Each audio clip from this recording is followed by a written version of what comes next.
Hey everybody, how are you? Good. Okay, so I'm going to mute everybody's line just because, or if you could mute your own line, that would really help us out.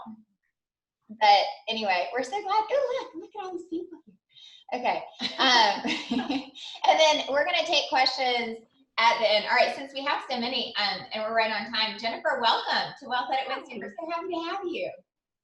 Hey everybody. Hey Kitty. We were just talking about you. Well, so we always love to have just awesome stories. We love female founder stories. They're our favorites. So anyway, I guess we could just start with that. So just tell us a little bit about you. A little about me. I'm this odd mix of the business side and also the creative side. The accountant and the creative, they don't usually go together. So I have a little bit of an odd background. And I guess maybe just to start, I'll tell you a little bit about Dixie, about the company. So we started out with holiday cards. We do a huge array of things now, but it started out with holiday cards. And the thing that makes our product a little bit different is that you're getting access to sort of these custom looking cards that are really art driven. It almost looks like that you've hired an artist to create this for you, and then also gotten a really great, graphic designer to create the card. But we've sort of absorbed that commission fee that you would have to pay for that, and then you're getting access to those type cards with this luxurious feel. It looks like you spent a lot of money, but you actually didn't, and it was done quickly. So that's the whole sort of idea of that. And I landed there eventually. My career started in around 2000, 2001 in accounting, and I practiced accounting for about 7 years and started with a big public accounting firm. And then I eventually landed at Zoe's Kitchen, which everybody knows Zoe's. But at the time I got there in 2004, John, the owner, only had 5 stores. And I was only there for a year because I got married and moved to Dallas. But in that year, we went from 5 stores to 17 stores. And so even though I think I was the vice president of financial reporting or something.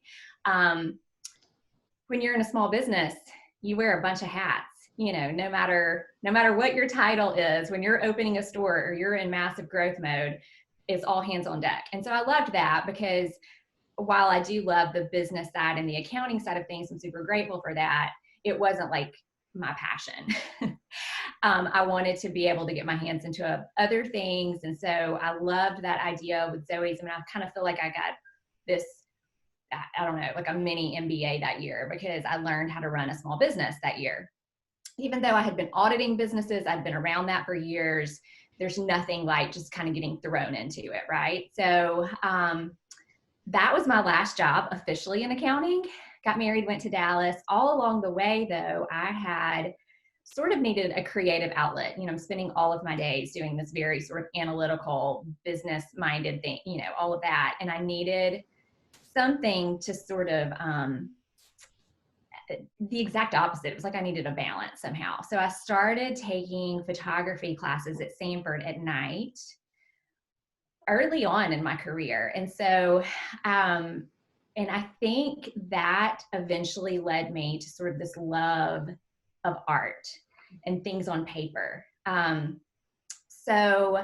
can't even remember. I was featured in some local magazine at one point along the way while I was an accountant, as because they had done a feature on accountants who also had this creative side, which is so bizarre.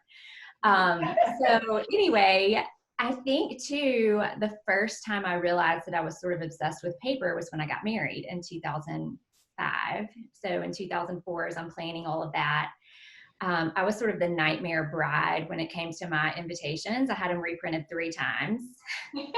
I would hate dealing with it now. A good fun fact. But I didn't even realize that I was that person at that point, that I was this crazy paper person. But looking back on it, yes, it started, almost 15 years ago. And then what sort of led me from the accounting sort of business side of things over to this creative world was in 2014, after I had spent 5 years going down to a local print shop in Mountain Brook. I would sit in the back with the owners and I would create my Christmas card every year because I didn't want it to look like everybody else's. There's nothing wrong with the online stores. I just felt like there wasn't sort of this special touch to them. I felt like everything felt very mass produced.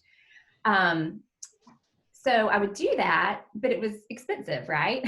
And it took a lot of time. I mean, I would start in October and it would take me 2 months, or no, I would start in September. It'd take me 2 months before they were finalized. And it was quite expensive. And so in 2014, I decided, I'm not going to do that. I haven't been online in a while. Surely there's an online card company where I can go and find what I'm looking for. I wanted it to be very art driven. I wanted there to be just a very special look to it, maybe calligraphy involved or beautiful typesetting. I just wanted it to feel like it had something that reflected me and what I really loved. And after spending about 3 hours on the computer one night, I couldn't find it anywhere. The closest thing I could find was something on Etsy, and it was letterpress, and it was 50 cards for $500. And I was like, oh my word. And that's when I realized that no one was offering this online, because another thing that I wanted it to be done quickly. I wanted to be able to have these designs that I thought were beautiful, but I wanted to be able to build the card online. I wanted to see my photo inside, because the photo is sort of like, it's the anchor, right? And then the art is supposed to accentuate that. So I couldn't find it. So it sort of stuck in my head. And for the next 2 or 3, 4 months, I just mulled it over. I talked about it with my husband. I talked about it with anybody who would talk about it. Everybody thought I was crazy and thought, how can this be a business? But I realized there was a gap. There was a gap between that mass produced card look and feel and then the high end commission, paying a high price point and having a long wait for production. I realized there needed to be something in between. So that's how it started. So I started, the concept kind of really took off in April of 2015. And we launched with our first holiday collection in October. I can't believe we did that. It still blows my mind how quickly it happened. So anyway, that's sort of probably the long version of how I landed where I landed with Dixie. That's amazing. So tell us, what do you think was the hardest part about starting your own business? Taking that leap. Yeah, taking that leap. Well, it's funny because, like I've said several times, I have the business background and I know what I love from a design standpoint, but I have absolutely no training in that, right? So for me, I knew I needed to find someone who could run the design side, right? I mean, still after 5 years of being in this business, I do not know how to open a design file. Yeah. So everything comes through me. Everything has to be approved through me before we release it on the website. And I will go through revisions after 4 other people have gone through revisions. But I do not know how to do anything from like a graphic design standpoint. So I can direct it, don't know how to do it.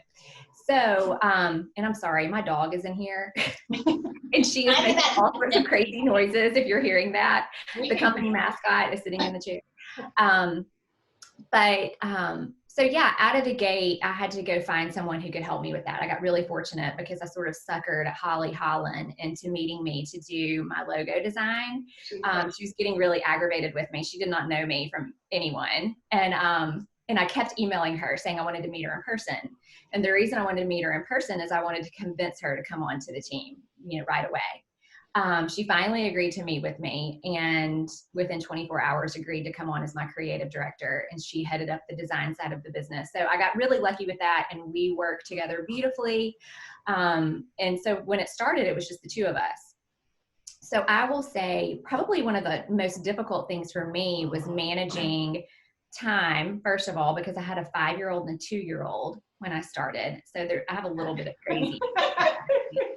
And I mean, my 2-year-old at the time was only in preschool 2 days a week. So I had to figure out when I could work. I worked a lot of really late nights, lots of 2 in the mornings type things, or all-nighters, which I was always good at in college anyway. So I think for me, when I'm thinking about what was so difficult about those early days, being a mom and managing that, and then just not knowing fully until I got into it how much time it takes, how much time, how much energy, how much money.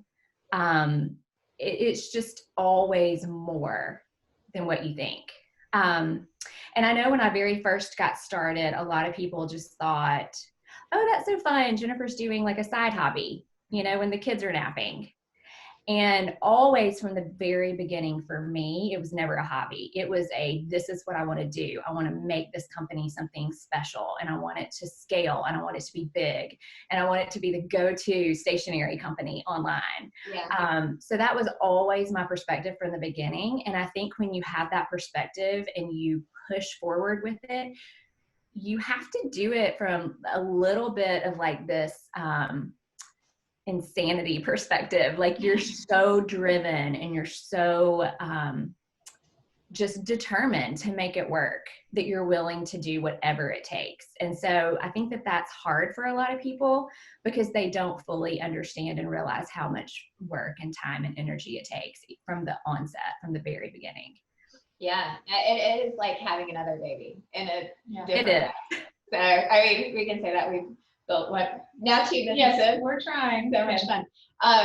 So what I think is really interesting is, and I think this is where you're uniquely gifted, and we did a little pre-call and she explained this, and we know this just because we just launched the Wealth Edit, as y'all know. And so someone that can design is a very different person than someone that can there's like an engineering side of the business, and then there's also a design side of the business, right? Can you kind of explain, I mean, because you're able to perfectly merge those through Dixie, because it looks so beautiful, but technically it's also a strong product too. Yeah, I mean, for me, I'm a little bit of a perfectionist. Yeah. So, and I think I probably drive my people a little bit crazy because I will really pick things apart. Even when we think it's ready, I'll change my mind. And I think for me, it's really important for me to make sure that I've got control over the product. And I think we talked about this earlier about how when you have a company, you want it to grow, but I think it's really great that you grow at a steady rate, that you can sort of maintain it, and you can still be super involved in the end product. So for companies that tend to like skyrocket, it's really hard for them to manage that. And so from the technical side, I love that I'm still, even though I'm not technically designing it, I'm still very involved in the design process. So every single day, because we have 4 collections we launch a year, we have a spring, summer, holiday, and wedding collection. And so I'm technically able to stay really involved in that. And so we have parameters around how we design as well. So when we bring somebody onto the design team, a lot of times what we do is we let them process orders first, because all of those things are already set up. From a design perspective, they get to become really familiar with Dixie and how we lay things out and how we design before they really jump into the design process. Yeah. And then within that, we have certain rules about how, you can lay things out. Whether it be, just silly things like line spacing and letter spacing and the fonts you can use and how close you can get to the bleed. I mean, all these things that when you're looking at the product, you may not realize how important those things are. But from your eye is going to go to something that's not exactly right away if we don't do it correctly. Mm-hmm. So I think I don't know if I'm even answering your question well, but I think that for me as the company owner, merging the two, like the beauty and the technicality of it all, is super, super important, because that's what makes our end product really special. I will say too that we talk about this all the time. Teamwork is what you need, right? I mean, I don't get to design anything or let anything go out the company's doors that hasn't been looked at from multiple people. So there's no one in our company who gets to make a decision on their own about what gets released. So for me, it's super important for me to get a lot of perspectives. Certainly in our business, it's art driven. And so with art, it's subjective, right? I mean, what I love is not what my operations director loves, or what, the design director loves, or the creative director. And so there are 5 of us on the management team, and we talk weekly. And then of course we have Slack and we have constant text messages and text threads, and I'm looking at stuff all day, getting different perspectives. From the time that we start designing, we assign out, we have creative calendars. Most of the time we're working a year in advance, 9 months to 12 months in advance for when we're going to release a collection. But it starts with the designer, then the designer sends it to the design director, then they send it to the creative director. Once all those revisions are done, it's sent to me. So there's a lot that's involved. It's not just, let's throw something together and Right. put it out there, you know, it's very involved. All right, well, let's switch gears just a little bit and talk about how you market your product. I know you've got a great presence on Instagram. Like, how did y'all, was that kind of a process where you learned what worked for you and what didn't? Yeah, I mean, I think that just generally when you're in business, you have to figure out what works. And so you're evolving as you go and you're reassessing as you go, because if it's not working, but you stick to your guns, I mean, that's not a good business move. Yeah. So for us, we always were hopeful from the very beginning that Instagram would be a good tool for us. Certainly when we started, I think we had 12 artists, and we kind of were hoping that we could build on that, right? For each of their audiences, it would pull people over to us and that we could have this sort of quick expansion on Instagram. It didn't happen as quickly as we wanted it to, you know? I mean, we wanted it to blow up. That's where I wanted it to blow up. Not that the company needs to grow at like this crazy rate, but I wanted Instagram to. And we've gotten, you know, we have a great following now. And the good thing with us is that we do have there's a direct correlation between sales and our Instagram following. So it's a good predictor for us. And we don't necessarily have goals for Instagram, but I do think that just this constant sort of growth for us there reflects well for the company. For Instagram, I mean, it works differently for every company. I know for us, we have really beautiful products and we have very beautiful photography, which, you know, is great for Instagram. And we also do a lot of networking on Instagram. So one of the early things we did, I think we started it in 2016, our tastemaker program. And with that, it's a holiday tastemaker program. And so we will approach people, invite people. Sometimes they approach us and they want to be tastemakers. And we will work with them to develop a holiday collection. And so they'll choose one of our artists, and then they'll work with that artist to develop this whole collection of holiday cards and invitations and gift tags. Sometimes it's wrapping paper, I mean, if we love the art. And so people get really excited about that, I think, because from a tastemaker perspective, a lot of times we work a lot with interior designers. I think that our two companies sort of merge well, you know, from that design perspective. But I think with that, we've gained a lot of audience visibility through our tastemaker program, and we work through just influencers as well. Those people get to choose products of Dixie's, and we give them product for free. With the tastemakers, they get to do a collection, and then they get, you know, to send out their holiday cards with that collection. So we actually don't pay anybody. It's worked well for us. It doesn't work for everybody. We do trade a lot, and that's worked great. And then I think too, just having people talk about us has been a good thing on Instagram. But I know for a lot of my friends who are also entrepreneurs, Instagram doesn't work exactly the same way for them. So I think it depends on the business. Mm-hmm. It's worked well for us. It's our best marketing tool, and it's free. Yeah, it's so good. I mean, I love following you, and you've done such a cute job. This is skipping around a little bit, but like that little like daily thing, and this goes into our next question, but you know, we've heard so many stories about local businesses being hit so hard right now with COVID-19. All of us are working from home. So how are you thinking about your business during this time? Has it changed? What have you been doing to kind of pivot? We love to talk about pivots here because we feel like women are really, really good at them. Once they acknowledge what they are, which is like, I was going in this direction and now we're going in this direction, and just owning it, which I feel like you've done so beautifully. How are you thinking about that right now?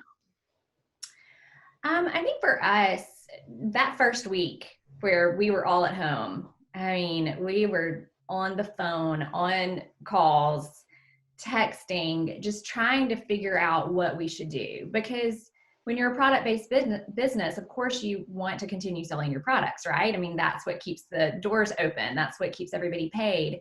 But at the same time, we felt like, well, what can we do? I mean, we can't pivot from like a product standpoint. You know, I have friends who have totally pivoted their products. You know, I have a friend who typically sells knitted goods, and now she's selling knitting packages where people can buy the packages and they can knit from home. It's amazing what she's done. She sold 2,000 units of those in like 3 weeks. I have another friend. People need a hobby. Yeah, and I mean, and that's just the first phase. I mean, that she sent out the first knitting kit, and it was like a mini scarf type thing. Well, people have finished that and they want more. So, I mean, that's an amazing way to pivot for her. I have another friend who typically manufactures tampons, and so she's FDA approved, and now she's completely pivoted, and now she's making FDA approved masks that she can send to hospitals. So if you can pivot your product offering, that's fantastic, but most people can't, right? So then you've got to be creative to figure out, well, what does the market want during this time from us? And for us, it wasn't so much about what can we market from a product standpoint. It was more of what can we give our audience that's relevant to them right now, that's like important to them, that they would maybe be able to use at home. And then of course, through that, we're hopefully driving people not only to our website, but maybe just finding us for the first time, you know, following us on Instagram, and then maybe we'll be top of mind when Christmas comes around, and because they've been able to see what we offer, and now they're following us, and they weren't, but they were following us because we've offered, you know, printable activities at home for their children. So that's sort of how we decided to pivot, is we have offered daily activities that are free, and we're using art and products that we might typically sell, or maybe it's something, a lot of it's stuff that we never would consider selling, but that we want to offer to people that they can use at home. And so it's been a really fantastic thing for us because, you know, we've been featured on housebeautiful.com and in Veranda, and Flower Magazine just featured us. And it's all about our printable activities. It's not about the product we're selling. It's about what we're doing to help people when they need it. And right now, I mean, we're in the throes of homeschooling, which is, you know, crazy. And so for us, for me, I'm not necessarily going and printing out my own printables every day because my kids are a little bit older, but we're also now at this point thinking about younger children, right, who don't have a homeschooling agenda, but the parents have got to have something to give to their children to keep them creatively engaged, or just to give themselves a break, right? So we have 15 activities so far that you can access from our blog that you can just go and print off, and then you've got, you know, super fun things for your kids to do. And then while they're there, hopefully they'll shop around for stationery or whatever they can use at home. It's worked. I mean, that's been what's happened. And, you know, we hoped that would happen. We didn't know that it would, but we wanted to provide something that would be good for people to have right now. I'll tell you, my kid's favorite one, and we've really followed this because we like to have a little creative outlet every day, is that secret pen pals one was adorable. Oh, You send a little note to a friend, you don't tell them who it's from, you include an extra copy, and just say, like, this is from, my favorite food is pizza, or I can't remember what exactly the word, but it was so cute. We loved it in our house, but we're a house full of girls, so the girlier the better. Aww. Well, I mean, we have a boy version of that and a girl version. I think it's super fun. And I got that idea from one of my best friends. One of her daughter actually got one of those that first week that everybody was home. And I was like, oh my word, that's the cutest thing. Yeah. And so we kind of worked that in. I told her I stole it from her. She was okay with that. That's awesome. That's awesome. All right, so Jennifer, tell us what's next for Dixie Design when we all move, we get back to business and back to the real world, so to speak. What are y'all working on? Well, we're just still trucking along with our normal creative calendar. I mean, our next thing, we always release our spring collection in March. We release our summer collection in May, and then holidays in September. We got behind on wedding. We didn't even release wedding for a whole year because we got behind on that. So we just released that in January.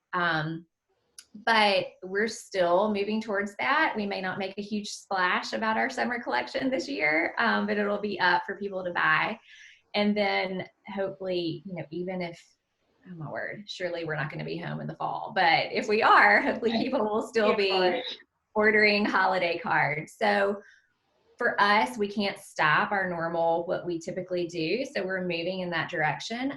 We've had to shift our calendar around a little bit to do some of these things that we hadn't planned on doing, like the activities. We've released a couple of one new product so far. We release a new product next week, because we're also thinking through, like, what can we do from a product standpoint that would be helpful to people. Mm-hmm. And we can't give everything away for free. We've got to sell something. So we just developed these weekly planning notepads that people are loving.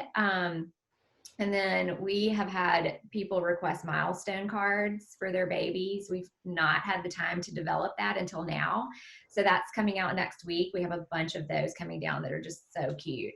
So, so we've shifted around a little bit, but we're still kind of on our creative calendar. So, you'll expect more of the same from Dixie. Yeah, that's so good. Well, it is kind of interesting because for the first time, a lot of us have some time, as a business owner, I can't remember the last time I've had significant time to actually just step back and think creatively about our practice. And so in some ways, if we can look at it as a gift in the midst of, it's a new normal, there's some things that are uncomfortable, but for us, we've really considered it a gift to be able to have some time to say, you know what, that project was on hold, but now let's move full steam ahead. So that's interesting. I think that's neat. Okay, so we love to talk about money here. That's the whole reason we exist. So tell us one or two things. And I know her husband, Buddy, and I used to work together through financial services back in the day. And now Buddy's full-time with you, right? Yeah, he manages still a couple of accounts. Yeah. But he runs the wholesale side of the business. Yeah. And unfortunately, if you're in wholesale right now, it's not happening. Yeah. Because right. retail stores are shut down. So you were, not to sort of get back on this, but you were talking about pivoting a while ago. I think a lot of companies are having to pivot in various ways, whether it be not from a product standpoint, they're having to pivot maybe their sales channel. Yeah. Maybe they're not doing wholesale anymore and they're moving to e-commerce. Right. They're also having to be super creative on how they reduce cost, especially people who don't want to let their workforce go. They've got to be creative in other ways. So for us, wholesale is a little bit on hold. It actually hasn't been a huge problem for us because wholesale was only about 6 to 8 months old for us anyway. So it's a really new company portion. So we're kind of full steam ahead on e-commerce, Awesome. which is what we were doing anyway. So yeah, he keeps saying, when are you going to let me back in? When can I be wholesale again? But coolest guy. But tell us one or two things that you think are as important as it relates to women and money. Things we should know, or your top financial tip, or both. Would love to hear. Yeah, I wish he were on the call. He could give you that better than I could.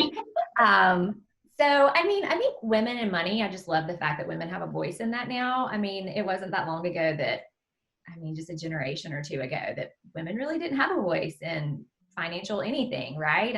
What was it, the 70s, that women could actually get a credit card or something crazy like that? So I love the fact that women have a voice now. And I think just as we're going through such an unusual time that none of us have ever had to deal with, I think it's super important. And of course, I'm looking at things from a business perspective too, but I know it's so important just to have that cash stash, right? And so if we don't have that now, how can we plan for that in the future for something else that might come up along the way? Right. And so I think maybe reevaluating how you have that, how you just sort of maybe budget every month to get to a point where you've got a cash pile, at least something for a rainy day, because we're certainly in a rainy day right now. And I know too, just from a market perspective, I know it's so scary for people right now, but I know certainly for Buddy, for my husband, and for us, as we're talking about this, now is a great time to enter the market, right? When things are like they are is when you want to buy. It is.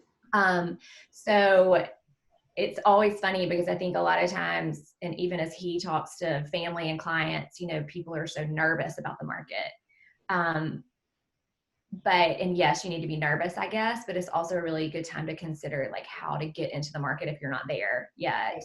And then if you're in the market, how to keep going in the market, right? Mm-hmm. Don't let it scare you, but what can you do to sort of position your advantage in the market? And I think, you guys can speak to that. This is when we love to get into the market. I know. For those of us who have some scars from the market, we see a market like this and we're just so excited. It's like a really interesting response to something like this. But yeah, I think that this is where, because most of us are around the same, 30s to 50s on a call. And I'd say this is where wealth is created for people like us, that are just kind of in that stage where we still have income coming in. I think your point about we call that an emergency fund, 3 to 6 months net cash. So like whatever you bring in income, having 3 to 6 months of that is incredibly important for most families. So we really harp on that in our private practice too.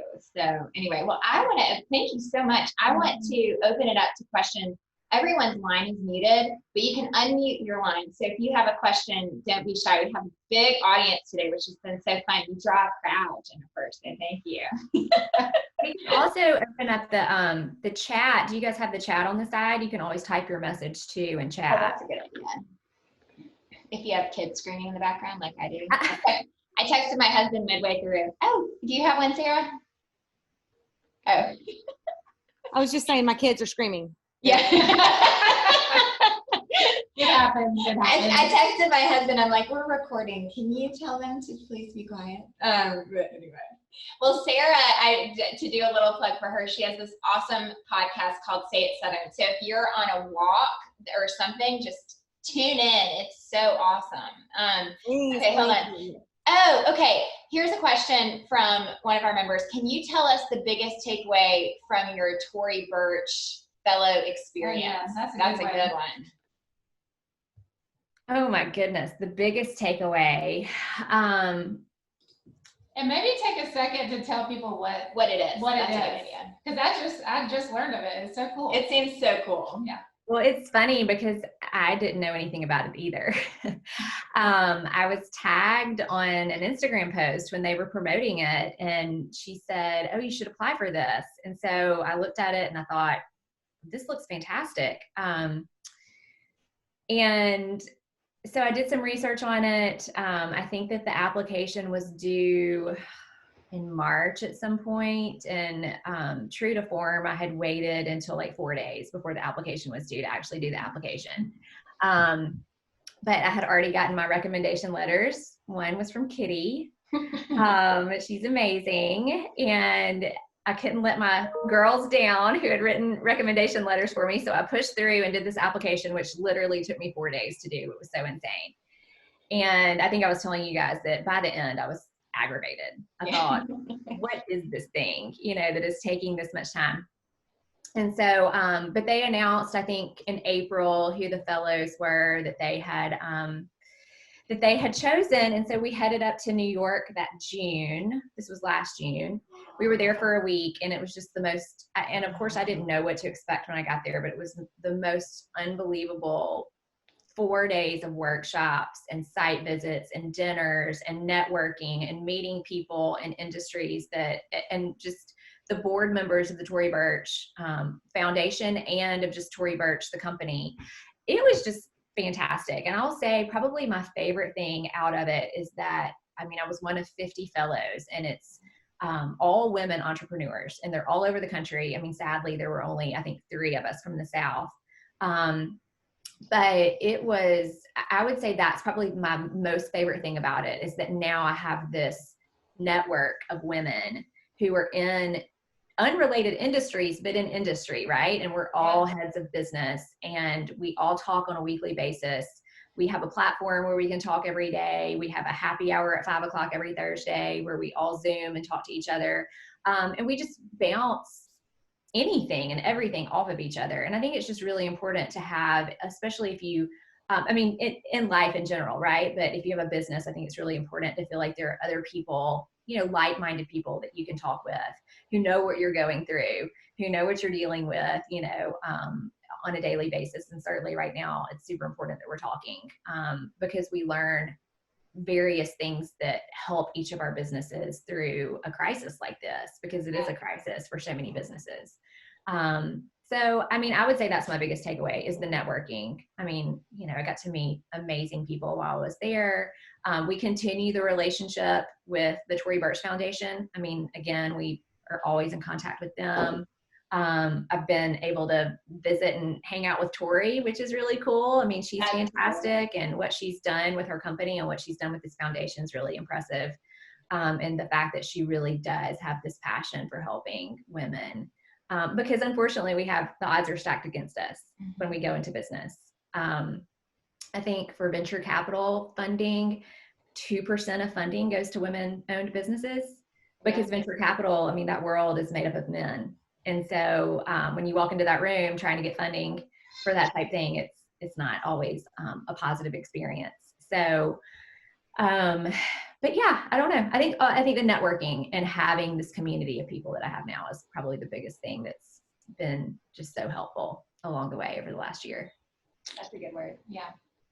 Any other questions from anybody?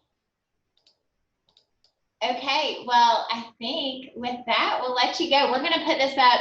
We've been able to kind of strip it out and do it so you can play this on Spotify later. And we're also doing recordings of this. It's just taking us a couple weeks to get it on the website. So Jennifer, thank you so much for joining us. This was so great. I'm happy to be here. I was going to mention real quick that I wrote this blog post. I know one of the things that you asked me, we can talk about it today, but some points if you're wanting to start a business. Yeah. I actually have a little blog post on our blog, on our website that we'll speaks to that. So That'd I may awesome. send out that link to you for anybody who's interested in starting a business. It's not rocket science like what I'm saying, but it's just maybe, encouraging words or things that may be helpful. That is really helpful. Thank you so much. Thank you. All right. Good luck, everyone. Homeschooling or doing whatever. See you later. Have a good day. Bye. Bye.